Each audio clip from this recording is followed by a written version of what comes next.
sejumlah mahasiswa Universitas Laki Dende atau Unilaki Kabupaten Konawe berunjuk rasa memberhentikan paksa aktivitas perkuliahan sehingga berujung ricuh.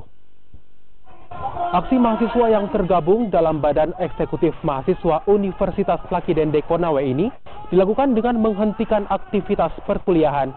Kemarahan mahasiswa ini lantaran rekan mereka mendapat hukuman skorsing saat membakar kursi rusak ketika menggelar unjuk rasa beberapa waktu lalu. Mahasiswa menilai unjuk rasa yang dilakukan beberapa waktu lalu ini telah mendapat persetujuan pihak rektorat karena tidak ada seorang pun pihak kampus yang bersedia menemui mahasiswa. Mereka memaksa masuk ke dalam gedung rektorat. Inilah yang kemudian memicu kericuhan dengan aparat keamanan kampus yang mencoba menghalangi aksi mahasiswa. Kecewa dengan sikap rektorat, mahasiswa pun membakar sejumlah kursi perkuliahan dan menutup aktivitas kampus hingga tuntutan mereka dipenuhi.